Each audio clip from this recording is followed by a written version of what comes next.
नमस्कार बच्चों, आपका स्वागत है आपका केयर क्लास के इस वीडियो में।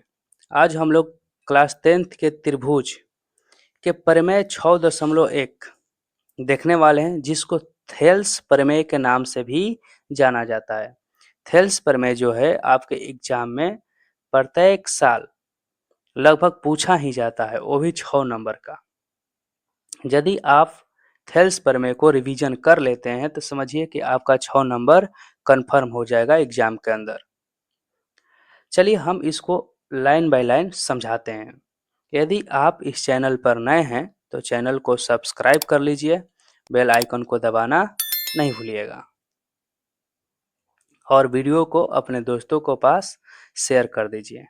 चलिए अब हम लोग स्टेटमेंट देखते हैं। सबसे पहले जो कथन दिया गया है उसको देखते हैं। दिया गया है कथन, यदि किसी त्रिभुज की एक भुजा के समांतर अन्य दो भुजाओं को भिन्न भिन्न बिंदुओं पर प्रतिच्छेद करने के लिए एक रेखा खींची जाए तो ये अन्य दो भुजाएं एक ही अनुपात में विभाजित हो जाती है। समझिए यहाँ से बाबू, बोला गया क्वेश्चन में कि कोई एक त्रिभुज ले लीजिए। जैसे यहाँ पर हम एक त्रिभुज खींचे हैं ए बी सी। अब बोला गया कि इसमें से देखिए किसी भी एक भुजा के समांतर कोई एक लाइन खींचिए। जैसे मान लीजिए हम ए बी लेते हैं तो ए बी के समांतर एक लाइन खींचेंगे तो हमको यहाँ पर खींचना पड़ेगा, है ना। तो इस तरीका से खींचेंगे तो ए सी को और बी सी को दो बिंदुओं पर काटेगा। फिर उसी तरीका से बी सी का हम समांतर कोई लाइन खींचेंगे तो यहाँ पर हमको खींचना पड़ेगा, जो ए बी को और ए सी को काटेगा, है ना। दो बिंदु पर ए बी को यहाँ पर काटेगा कोई ना कोई बिंदु, है ना, यहाँ पर ए सी काटेगा। तो हम क्या करते हैं कि इस फिगर में बी सी के ही समांतर को यहाँ से लाइन खींचते हैं। लाइन जब यहाँ से इस तरीका से खींचते हैं हम, है ना। चलिए खींचते हैं पहले। देखिए लाइन खींच दिए। अभी लाइन खींचे तो बोला गया कि ये दो बिंदु पर क्या कर दिया, कट कर दिया। तो यहाँ पर हम नाम दे दिए कि डी और ई, है ना, डी ई। क्वेश्चन में इतना ही बोला गया है कि बी सी के क्या है, ये समांतर है डी ई। तब क्या होगा, अब आगे बोला गया कि जब इस तरीका से लाइन खींचा गया तो ए डी, मतलब ये दो जो भुजाएं हैं दोनों क्या होगा, जब काटेगा लाइन इस तरीका से तो ये ए डी डी बी के बाटा जो आएगा भाग लगाने पर वो ए ई बाटा में फिर ई सी के जो बराबर आएगा वो दोनों क्या होगा, बराबर होगा, है ना। जो दिया गया है उसको लिखे हैं कि दिया गया है कि ए बी सी एक त्रिभुज है जिसमें डी ई समांतर है किसके, बी सी के। सिद्ध करना है कि ए डी बटा में डी बी बराबर किसका होना चाहिए कि ए ई बटा में ई सी। देखिए इसको सिद्ध करने के लिए कुछ रचना की जरूरत पड़ेगा। रचना मतलब बिना रचना के इसके हम लोग प्रूफ नहीं कर सकते हैं, इसलिए रचना इसमें करना होगा। रचना का मतलब हुआ कि इसमें कुछ ना कुछ लाइन खींचना पड़ेगा। तो लाइन कैसे खींचाएगा समझाते हैं आपको। सबसे पहले ई से एक ए बी पर लंब खींचेंगे जिसका नाम दे देंगे ए, यहाँ से ई और एम, है ना। उसके साथ साथ में फिर यहाँ से डी से एक लंब खींचेंगे ए सी पर जिसका नाम दे देंगे डी एन। चलिए इसको खींच के बताते हैं। देखिए बाबू यहाँ से खींचे हैं कि डी से डी एन लंब खींचे हैं किस पे, ए सी पर। और फिर यहाँ से ई से ई एम लंब खींचे हैं ए बी पर। इसके साथ साथ में और एक काम करना पड़ेगा कि बी को ई से मिलाना होगा और डी को सी से मिलाना होगा। देखिए इसे भी मिला दिए, डी को सी से मिला दिया, बी को ई से मिला दिया। अब हम लोग का फिगर कंप्लीट हो गया।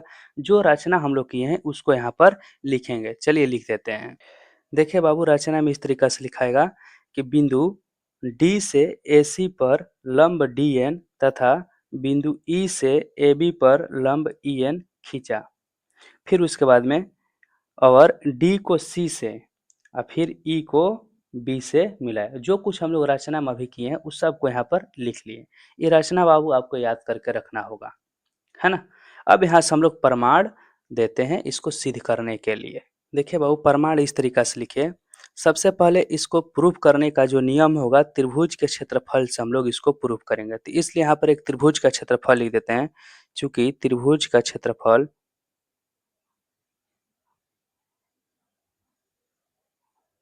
बराबर होता है 1/2 गुणा में आधार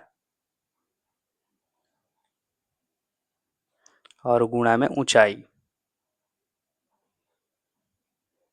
ये फॉर्मूला होता है। ये फॉर्मूला हमेशा उसी में लगेगा जिसमें ऊंचाई दिया रहेगा, है ना, मतलब कि समकोण त्रिभुज होना चाहिए। चलिए बाबू, अब इसका देखिए प्रमाण हम लोग लिखते हैं, लिखेंगे इस तरीका से कि त्रिभुज ए डी और ई, ध्यान दीजिए ए डी ई का क्षेत्रफल हम लोग निकालेंगे, A D E, A D E का क्षेत्रफल। तो ए डी ई का क्षेत्रफल, तो ध्यान दीजिए ए डी ई में ए डी को हम लोग आधार मान लेंगे और यहाँ से एम ई जो है ना, इसको ऊंचाई मान लेंगे।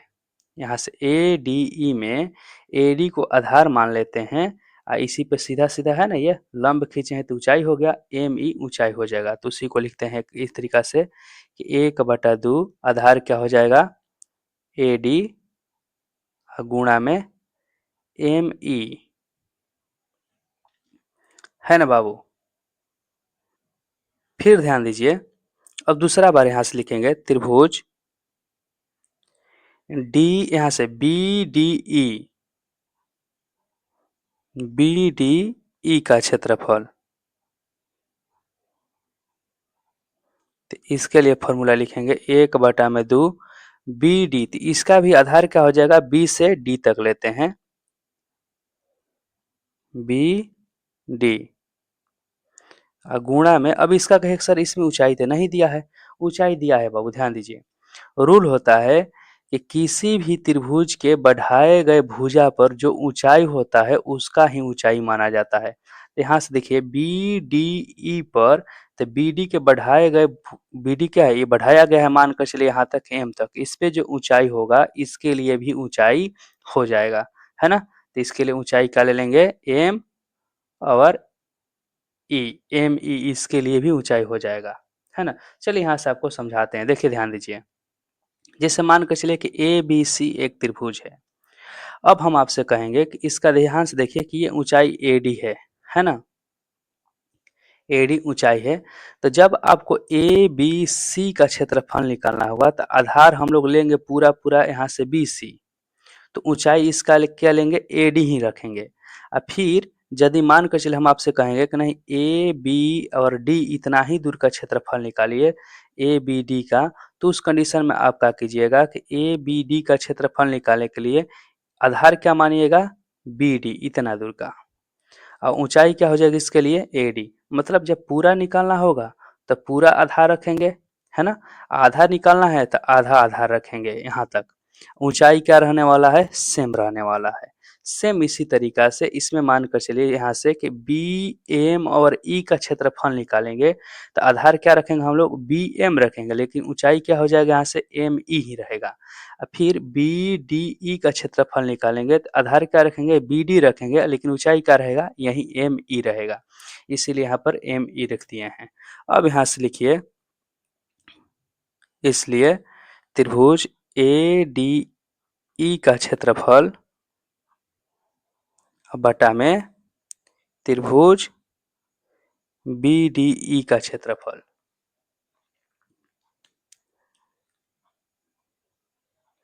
अब ध्यान से देखिए आप, तो अभी ए डी ई का क्षेत्रफल हम लोग निकाले हैं, कितना आया था, 1/2 गुणा में ए डी और फिर एम ई, और फिर यहाँ पर हो जाएगा 1/2 गुणा में बी डी, है ना, और फिर गुणा लिख लेंगे एम ई। तो एम ई से एम ई कट जाएगा, 1/2 कट जाएगा, बचेगा कि यहाँ से, तो ए डी बटा में बी डी, बी डी लिखिए चाहे डी बी लिखिए दोनों सेम बात है, यहाँ से बी डी लिखिए या डी बी लिखिए दोनों एक ही बात है। तो यहाँ देखिए जैसे हम लोग को प्रूफ करना था, डी बी प्रूफ करना था, तो इसलिए इसको हम सुधार के यहाँ पर लिख देते हैं, डी बी ही लिख देते हैं, है ना, डी बी। इसको मान लेंगे बाबू समीकरण इस तरीका से एक। कहीं दिक्कत है, कहीं भी प्रॉब्लम होगा तो जो स्क्रीन पर नंबर दिया गया है उस पर आप कॉल कीजिएगा, हम आपको फिर से बता देंगे, या फिर आप कमेंट में भी लिख सकते हैं कि यहाँ पर हमको प्रॉब्लम है, हम आपको दूसरे वीडियो में बता देंगे। ठीक, चलिए अब हम लोग आगे देखते हैं। देखिए बाबू, अभी जब हम लोग निकाले हैं तो ADE का क्षेत्रफल निकाले हैं तो आधार क्या माने थे? AD माने थे। फिर से हम लोग ADE का क्षेत्रफल निकालेंगे, लेकिन इसमें आधार क्या मानेंगे? AE को मानेंगे। ऊंचाई की क्या हो जाएगी इधर से? AND मान लेंगे, चाहे DN लिख लेंगे ऊंचाई।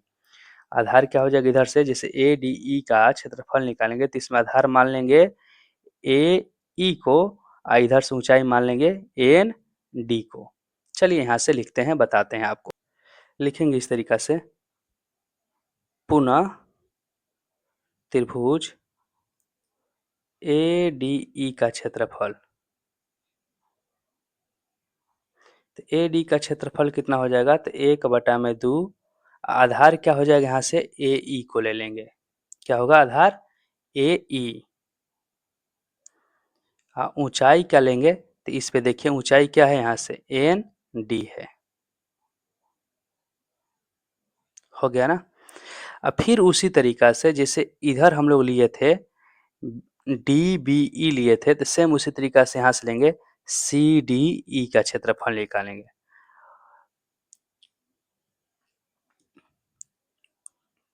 त्रिभुज CDE का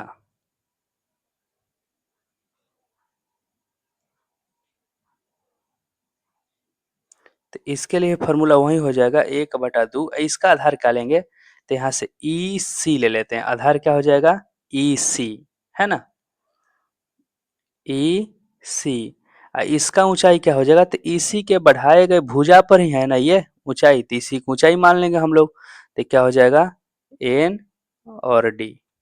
कोई दिक्कत बाबू? अब यहाँ से लिखेंगे, इसलिए त्रिभुज ADE का क्षेत्रफल बटा में त्रिभुज CDE का क्षेत्रफल। तो आप ध्यान से देखिएगा, तो इसको लिखेंगे इस तरीका से 1/2 गुणा में AE गुणा में ND बटा में फिर हो जाएगा 1/2 गुणा में EC गुणा में फिर ND। तो 1/2 कट जाएगा और ND कट जाएगा, तो बचेगा कि यहाँ से डायरेक्ट नीचे यहाँ पर लिख लेते हैं AE बटा में EC। इसको मान लेंगे समीकरण 2, है ना? ध्यान दीजिए बाबू यहाँ पर कि त्रिभुज BDE, इतना त्रिभुज पर ध्यान दीजिए। इस पे लाइनिंग थोड़ा खींच देते हैं इस तरीका से, है ना? ये वाला त्रिभुज और उसके साथ साथ में CDE, ये वाला दोनों त्रिभुज की बात हम कर रहे हैं। तो इन दोनों त्रिभुज को देखा जाए तो ये दोनों DE एक आधार है, इसी पर बना है ना? इसके साथ साथ में क्वेश्चन भी दिया था कि DE जो है आपका समांतर है BC के। इस तरीका से मतलब कहा जाए कि जब दो समांतर लाइनों के बीच एक ही आधार पर जब दो त्रिभुज बनते हैं तो दोनों त्रिभुज का क्षेत्रफल बराबर होता है। ये आप क्लास 9th के जब चतुर्भुज पढ़ रहे थे तो उसके अंदर इस तरीका से त्रिभुज वाला थ्योरम आप पढ़े होंगे, है ना? तो उस थ्योरम से क्या होगा कि दोनों त्रिभुज के क्षेत्रफल आपस में बराबर हो जाएगा। इसी बात को हम यहाँ पर लिखते हैं। देखिए बाबू, इस तरीका से लिखेंगे, चूंकि BDE और त्रिभुज CDE एक ही आधार DE, ध्यान दीजिए एक ही आधार किससे बना है? DE पर बना है, तथा समांतर रेखाओं BC और DE के बीच बने दो त्रिभुज हैं, है ना?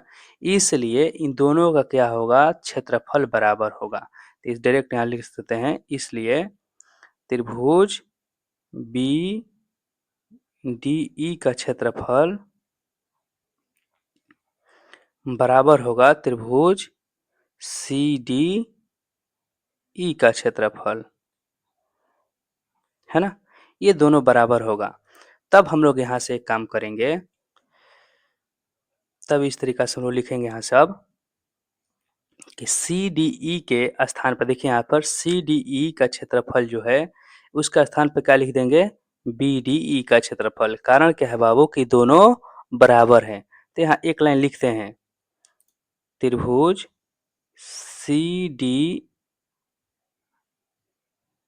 ई का क्षेत्रफल के स्थान पर समीकरण 2 में त्रिभुज BD